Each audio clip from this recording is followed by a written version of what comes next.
Good morning बच्चों, मैं Dilkhush DK sir आज आप लोगों के लिए प्रश्नावली 9.2 का प्रश्न नंबर 2 लेकर के आया हूँ। इस प्रश्नावली 9.3 का प्रश्न नंबर 2 लेकर के आया हूँ। इस प्रश्न में हमसे कहा था एक कोई वृत्त है जिसकी त्रिज्या उसके जीवा के बराबर है। मतलब त्रिज्या जीवा एक दूसरे के क्या है, बराबर है। मैं मान लिया एक वृत्त जिसका केंद्र O है, त्रिज्या केंद्र से लेकर परिधि तक, केंद्र से लेकर परिधि तक, और इसकी जीवा मैं मान लिया AB, इसकी कोई जीवा है। AB त्रिज्या के बराबर है, अर्थात A त्रिज्या, ये दोनों त्रिज्याएं वैसे ऑटोमेटिक बराबर होंगी। AB त्रिज्या है, AO त्रिज्या, OB त्रिज्या, दोनों त्रिज्याएं एक दूसरे के बराबर होंगी। लेकिन जीवा जो है वो भी त्रिज्या के बराबर है। अर्थात देखो, अगर मिलके तीनों बने तो एक त्रिभुज का निर्माण किया है, और एक त्रिभुज में देखो तीनों भुजाएं बराबर है, तीनों भुजाएं बराबर है।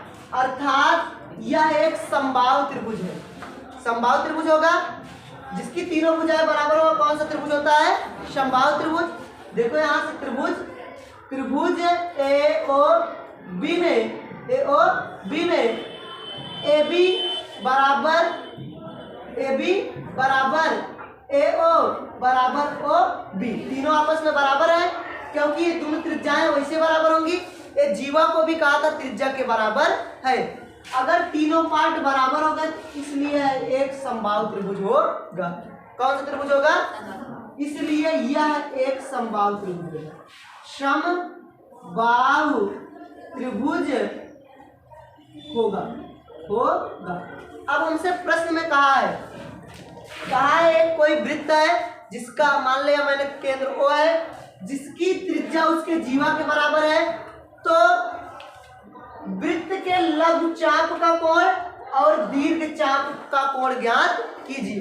लघु चाप मतलब त्रिज्या और यहाँ से A और B के बीच, मतलब यहाँ पे जो कोण बनेगा ये वाला कोण, और दीर्घ मतलब बड़े वाले भाग पर जो कोण बनेगा वो वाला कोण हमें ज्ञात करना है।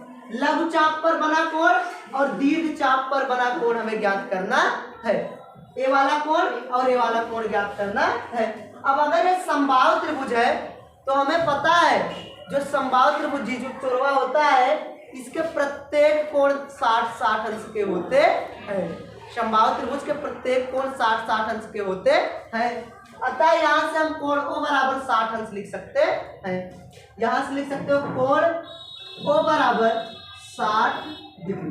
समबाहु त्रिभुज है, समबाहु त्रिभुज के प्रत्येक कोण 60 अंश। ये वाला कोण कितने अंश का हो जाएगा? 60 अंश। अब हमको पता है प्रमेय नंबर 9.8 से, अतः प्रमेय नंबर 9.8 से, अतः प्रमेय नंबर 9.8 से वृत्त के केंद्र पर बना कोण वृत्त के संगत खंड पर बने कोण का 2 गुना होता है। अर्थात जो कोण O होगा वो 2 गुना होगा कोण D के। कोण O 2 गुना होगा किसके? D के।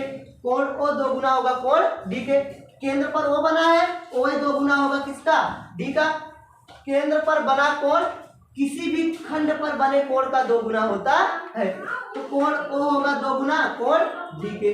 कोण O 2 गुना होगा कोण D के। अब हमें पता है कोण O का मान कितना? 60 अंश। कोण O के स्थान कितना रख सकते हैं? 60 बराबर 2 कोण D। ये 2 गुणा इधर जाएगा भाग, तो कोण D बराबर ये 2 गुणा इधर जाएगा भाग 60/2, 30 दूना 60। कोण D बराबर 30 अंश। कोण D बराबर कितना आ गया? 30 अंश। कोण D बराबर 30 अंश। अगर देखें हम चतुर्भुज ACBD, ये जो चतुर्भुज बना हुआ है पूरा, देखो इसके सभी पार्ट परिधि की छुए हैं, वृत्त की परिधि को छुए हैं। चक्रीय चतुर्भुज बना है। ऐसा चतुर्भुज जिसकी सभी भुजाएं वृत्त की परिधि को छुए वह चक्रीय चतुर्भुज होता है। यहाँ पे देखो ये भी छुआ, ये भी छुआ, ये भी छुआ, सभी छुए हैं। जब सभी पार्ट वृत्त की परिधि को छुए तो वह चक्रीय चतुर्भुज बनेगा। यहाँ से लिखोगे चतुर्भुज ABCD एक चक्रीय चतुर्भुज है, एक चक्रीय चतुर्भुज है।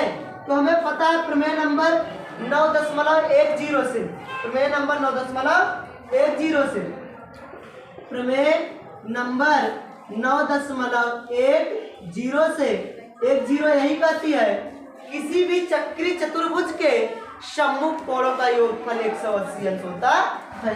9.10 यही कहती है ना, अगर चक्री चतुर्भुज हो तो उनके सम्मुख कोणों का योगफल 180 अंश।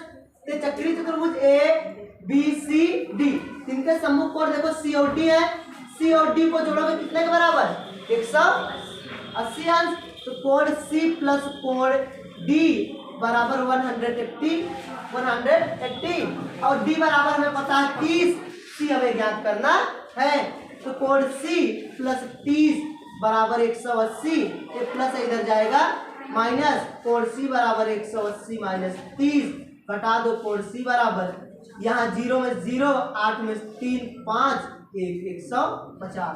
तो लंब चाप पर जो कोण बनेगा, लंब चाप पर 150 अंश का कोण बनेगा और दीर्घ चाप पर कितने अंश का कोण बनेगा 30 अंश का कोण बनेगा। हमसे कहा था लंब चाप पर बना कोण तथा दीर्घ चाप पर बना कोण ज्ञात कीजिए। तो हम ज्ञात कर लिए लंब चाप पर 30 अंश का, लंब चाप पर 150 और दीर्घ चाप पर 100 मतलब 30 अंश का, ये 30 और 150। केवल सिंपल सा एक बात, ये दोनों बराबर है समबाहु त्रिभुज, समबाहु त्रिभुज के प्रत्येक कोण 60 अंश। अब केंद्र पर बना कोण किसी भी खंड पर बने कोण का 2 गुना, अगर ये 60 है तो 30 हो गई होगा, उसका आधा 30, 60 का आधा 30। अब ये दोनों का योग 180 अंश, अब 180 में से 30 को घटा दो तो 150, अगला कोण में पता चल गया। सिंपल सा प्रश्न, ऐसे साधारण प्रश्न। अगर आपको प्रमेय आती रहेगी तो प्रश्न करने में दिक्कत नहीं होगी। अब मिलते हैं अगले वीडियो में, तब तक के लिए बाय।